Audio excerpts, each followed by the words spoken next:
Muchísimas gracias. Gracias por recibirme aquí. Ya es un poco como mi casa.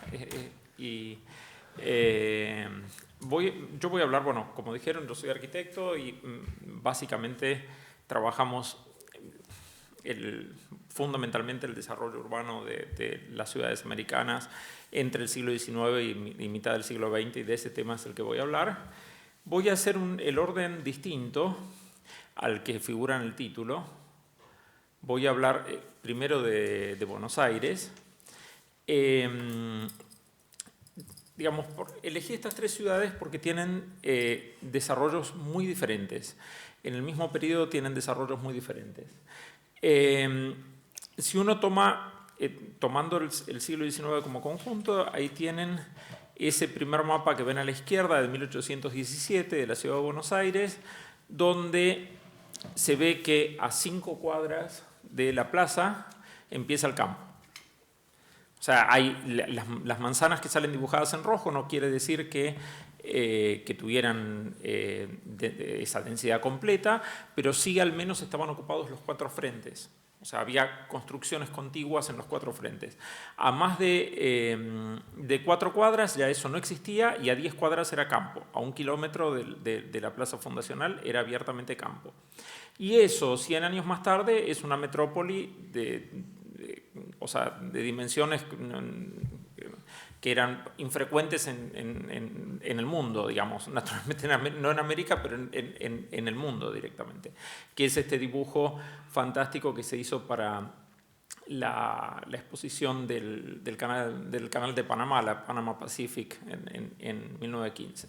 Entonces, Buenos Aires vivió literalmente una explosión que, por otra parte, estuvo muy fuertemente basada o soportada por el proceso migratorio. O sea, yo también, esta es una de las cosas que siempre recuerdo. En el primer censo que se hace en mi país, en 1869, había algo menos de 2 millones de habitantes, y cuando uno toma eso a 1914, eso había pasado a 8.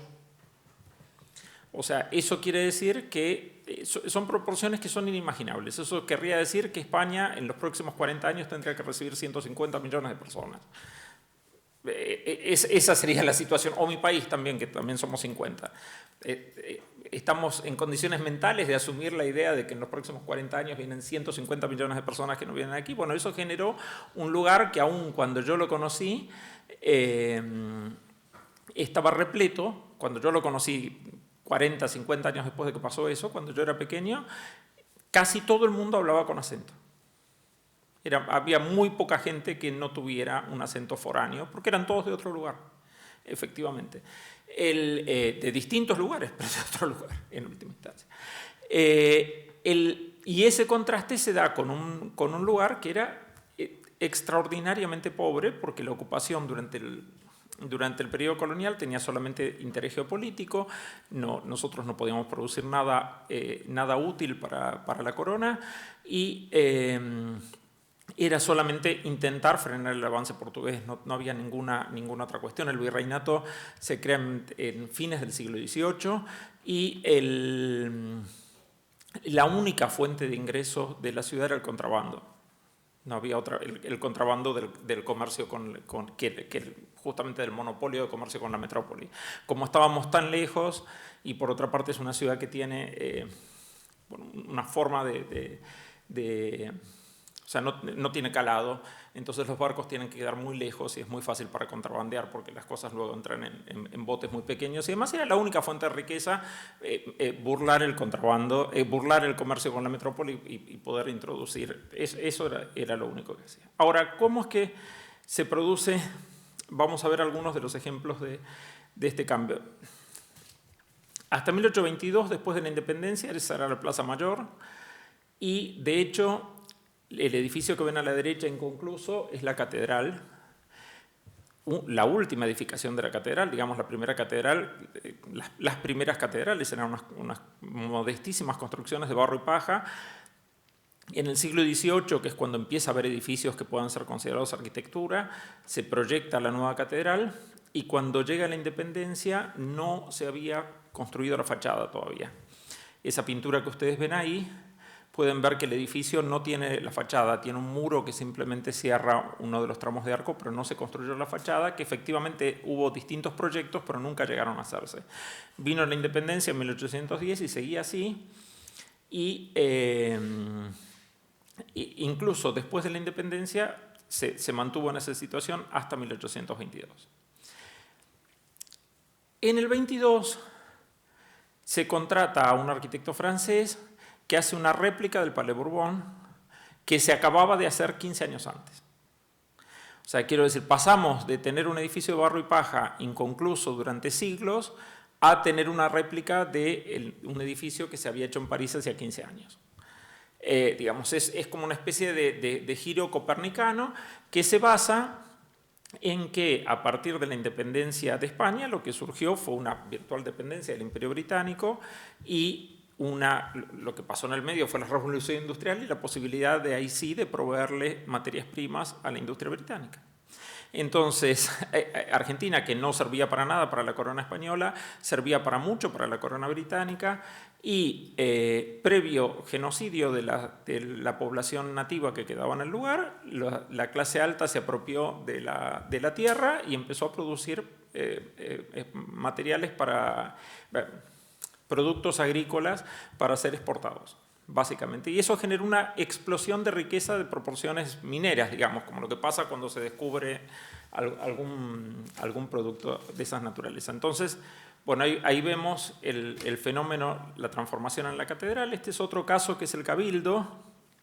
El Cabildo también había llegado hasta 1800, esa es la primera fotografía del Cabildo en 1852, que ven a la izquierda, y en 1879 también ya nacido en Buenos Aires, pero hijo de un arquitecto francés, también arquitecto, hace una reforma para convertirlo en Palacio de Justicia y le saca todo el carácter colonial al edificio, le hace toda una decoración, digamos, moderna para la época en 1879.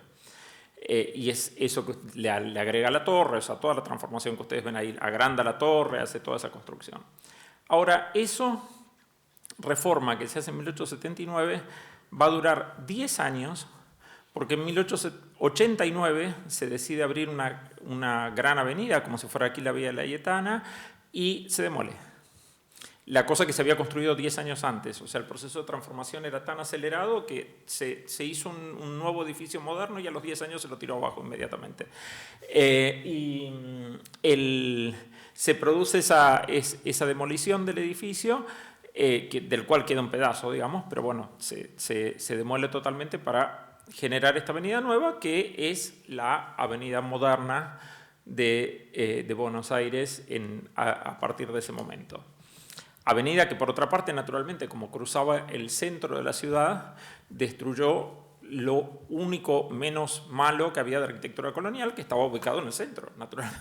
O sea, para abrir esa avenida hubo que destruir las pocas construcciones que no tenían techo de paja que quedaban en ese momento. Pero bueno, claro, fue sustituida por esto, que muy rápidamente, digo, va en camino de convertirse en lo que vemos. Ahora, cambio. Entonces ahí, digamos, Buenos Aires sería como el primer ejemplo de una ciudad que a lo largo del siglo XIX pasa de ser una aldea a ser una metrópoli, en un desarrollo explosivo que está basado justamente en el traspaso en su inserción en un nuevo orden mundial basado en la exportación agrícola. Cambiamos de ciudad. Lima. Naturalmente no digo nada que nadie lo sepa, era uno de los focos más importantes de América y donde en términos de arquitectura, que es a lo que yo me dedico, a tal nivel que había mucho mejor arquitectura en Lima que en la metrópoli misma. En Lima o en México se estaba haciendo mucha mejor arquitectura que la que se hacía aquí mismo. De mejor calidad artística, mayor volumen, muchísimo más importante. Y este desarrollo se ve al comienzo del siglo XIX que la ciudad conserva el perfil de ciudad colonial en el cual se destacan las torres y las cúpulas de las iglesias, pero a diferencia de lo que sucede con Buenos Aires, la independencia que se produce en ese mismo momento termina generando una absoluta desconexión de un sistema que funcionaba, y cuando vemos en mediados y avanzado el siglo XIX, la ciudad no ha cambiado nada más que degradarse. O sea, no solo no creció, sino que se degrada. Es el proceso inverso. Porque, claro, la ciudad tenía una forma de inserción económica y política dentro del imperio colonial español, que al salirse de ese sistema y no poderse insertar en otro, o sea, es un proceso diferente del de Buenos Aires, lo que sucede es que se va degradando y degradando, y se mantienen las cosas, no hay nada nuevo. O sea, veíamos antes los grabados del 25 y uno ve los del 57 o el 66 y es la misma ciudad, son las mismas construcciones, solo que paulatinamente se van degradando. No quiere decir que no se haga nada, se hacen algunas cosas, pero que naturalmente no terminan de transformar el perfil de la ciudad ni remotamente positivamente, sino más bien que se va incluso literalmente achicando, porque también hay desamortizaciones y demás cuestiones que la ciudad tiende a decrecer. Esto está bastante bien representado en las famosas pinturas de Pancho Fierro de mediados del 19, en las cuales se ve la ciudad colonial. O sea, ya es en periodo independiente, pero es exactamente la misma ciudad, con los famosos balcones limeños, con celosías, nada ha cambiado. E incluso en estas mismas pinturas de Pancho Fierro, que tienen, ya, como decía, todo el periodo de la mitad del 19, se ve no solo el aspecto urbano, sino la continuidad de formas y costumbres, sistemas de producción que son absolutamente ligados al periodo colonial. O sea, Lima seguía estructurada como una ciudad en ese sentido premoderna, digamos. También en la iconografía, otra representación importante, que son las de Rubendas, en el 43, Johann Moritz Rubendas, se sigue viendo la misma ciudad colonial, a lo sumo más degradada, pero la misma ciudad colonial. Y la famosa cuestión de las tapadas limeñas, que también es otro, digamos, todas estas representaciones así costumbristas de Lima hacen foco en los balcones, y las tapadas limeñas, que digamos son como las cosas típicas, digamos, de cierto aire exótico, pero incluso se ve el mismo perfil y la misma situación de una ciudad que no se ha transformado, sino a lo sumo degradándose. Y eso termina la ciudad en fines del siglo XIX con la ocupación chilena. O sea, es como el colapso de un sistema que entra en guerra con Chile y no se pierde y termina siendo ocupada por el ejército chileno, que hacen destrozos, pero digamos como los que hicieron los franceses aquí, digamos, no es una cuestión. Con lo cual si el siglo XIX es el siglo de la explosión demográfica de Buenos Aires, de una aldea a una metrópoli, es el siglo de la decadencia de Lima, de una metrópoli a una ciudad invadida, ocupada y absolutamente empobrecida. Si estas dos son como dos historias opuestas, digamos, serían como si fueran las dos caras de la moneda, La Habana es una tercera variante, porque naturalmente, como bien sabemos, era una ciudad muy importante durante el periodo colonial, pero siguió siendo muy importante y siguió creciendo al tono de las cuestiones que se hablaban recién con respecto en el periodo del siglo XIX. En términos de arquitectura y en el siglo XIX, la gran operación arquitectónica de La Habana es la demolición de la muralla y la expansión de la ciudad a partir de la demolición de la muralla, en una típica operación de mediados del 19, como el Ringstrasse de Viena y como el Plan Cerdá aquí, o como el de París, en todas, digamos, los típicos procesos de expansión urbana de mitad del 19, del cual no solamente La Habana no fue ajeno, sino que tuvo las mismas características de lo que sucedía ahí. Ya desde antes de la demolición de la muralla, en el sector extramuros, se venían produciendo nuevas construcciones de carácter neoclásico, digamos, el Teatro Tacón, bueno, hay distintas distintas obras, pero que se estaban construyendo en el sector extramuros, existiendo la muralla en el sector extramuros, una nueva arquitectura moderna para la época. Y bueno, también estaba como si fuera la Alameda, el parque, un paseo, estación de tren, fue una de las primeras estaciones de ferrocarril y vías ferroviarias, pues justamente de vuelta también para los ingenios, por el tema de la misma cuestión de la explotación, pero todo esto sucedía por fuera de la muralla. Y estaba la muralla, como pasaba digo, en todos los casos de las ciudades europeas de su tiempo, como un obstáculo para esa expansión.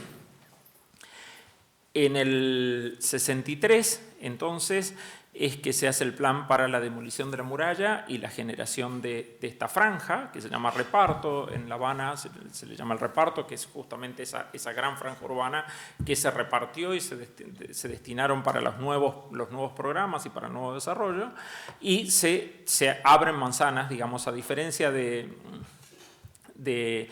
Viena, donde solamente se ubicaron edificios públicos o edificios de un cierto carácter emblemático. Acá se abrieron manzanas que se usaron para edificios comerciales y que terminaron funcionando como conexión entre lo nuevo que ya se venía desarrollando extramuros y la ciudad antigua que estaba del otro lado de la muralla. ¿Con tiempo estoy bien? Sí, perfecto. Bueno, acá vemos en un plano del 50 antes de la demolición, la ciudad colonial, la muralla y ya la expansión que había extramuros con la muralla como obstáculo, y acá vemos en el 63 el proceso de demolición de la muralla.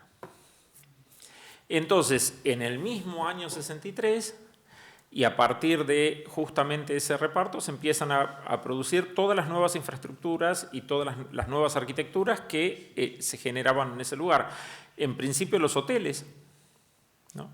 Esa es la cuestión, los primeros hoteles que aparecen, el Hotel Telégrafo, el Hotel Inglaterra, acá el Telégrafo en el 63 y el Inglaterra a la derecha. Después, por otra parte, los teatros, los primeros teatros son absorbidos y después en lo que va a terminar siendo el Centro Gallego y el Asturiano, que o sea, es como que se le hace un edificio alrededor. Se conserva el teatro, el edificio que nosotros conocemos es de principios del siglo XX, el que está hoy, son de principios del siglo XX, pero se hacen a partir de donde estaban los primeros teatros. Y las tabacaleras, digamos, las fábricas de tabaco, que también empiezan en construcciones que justamente se instalan en esos mismos territorios. Bueno, la más conocida, la Partagasa, sucede en ese mismo momento. Ahora bien, terminado esto entonces, perfecto. Bueno, terminado esto, ahí yo puse esa síntesis de las flechas, porque justamente, bueno, eso es un poco lo que decían. Buenos Aires es un lugar que de la nada se convierte en una metrópoli, Lima, siendo una metrópoli, tiene una situación decadente, y Cuba, que era de por sí una metrópoli colonial, sigue creciendo. Entonces son tres formas de desarrollo totalmente diferentes. Esas tres formas de desarrollo han tenido varias explicaciones y tienen varias explicaciones distintas y que han sido... desde mi punto de vista han sido, o sea, tienen muchas falencias y que su visión comparada permite entender que en realidad es justamente las falencias de esas explicaciones. En mi país eso se explica por leyenda negra, no hay ninguna cuestión. Yo me sigo peleando, todos los días me peleo con alguien que dice que qué lástima que fracasaron las invasiones inglesas porque si no seríamos Australia o Estados Unidos. Y yo les digo, sí, también podríamos ser Nigeria o Afganistán. Y bueno, pero porque tuvimos unas invasiones inglesas en 1806 fallidas y siempre hay alguien que dice, bueno, es leyenda negra, es que España era el atraso y lamentablemente no llegaron los ingleses. Y bueno, entonces, cuando llegaron se desarrolló, bueno, toda esa cuestión. Entonces, el fenómeno de Lima refuerza ese argumento. Porque quiere decir que, claro, justamente como no se pudieron adherir al imperio comercial británico, fueron decadentes, pero el de La Habana no. O sea, lo que sucede es que La Habana siguió siendo parte del Imperio Español, y aún siendo parte del Imperio Español, como se pudo insertar en un sistema que en ese momento era productivo, se siguió desarrollando. O sea, el problema no es en sí quién fuera la metrópoli, sino que el problema es cómo se inserta dentro de un sistema productivo o no. Esa es la realidad. La visión comparativa de estos tres me parece que explica o da ese tema. Nada más. Muchas gracias.